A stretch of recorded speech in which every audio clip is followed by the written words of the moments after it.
Kondisi jalan di Desa Dava, Kecamatan Wailata, Kabupaten Buru, Provinsi Maluku, hingga memasuki tahun 2026 masih memprihatinkan. Jalan utama desa terlihat rusak parah, penuh genangan air dan lumpur, sehingga menyulitkan aktivitas warga serta membahayakan pengguna jalan.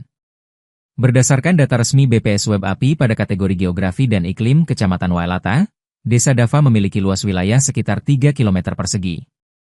Namun, dengan luas wilayah tersebut, desa ini belum didukung oleh akses jalan yang memadai sebagai penunjang mobilitas masyarakat. Berdasarkan pantauan tribunambon.com sekira pukul 12 WIB Selasa, 6 Januari 2026, menunjukkan kondisi jalan dari tanah dan belum beraspal dipenuhi juga genangan air akibat buruknya sistem drainase. Sejumlah lubang besar tertutup air tampak di sepanjang jalan, sehingga kedalamannya tidak terlihat jelas dan berpotensi menimbulkan kecelakaan. Lubang-lubang di badan jalan tersebut memiliki lebar sekitar 1 meter dengan kedalaman mencapai kurang lebih 10 cm. Kondisi ini membuat pengendara, khususnya sepeda motor, harus ekstra hati-hati saat melintas. Tidak sedikit kendaraan yang terpaksa melambat bahkan berisiko tergelincir dan mogok.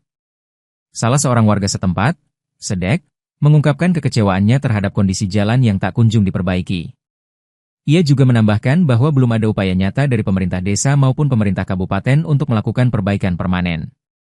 Ia pun berharap pemerintah segera turun tangan melakukan perbaikan agar akses transportasi di Desa Dava menjadi lebih aman dan layak.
Download Tribun X sekarang, menghadirkan lokal menjadi Indonesia.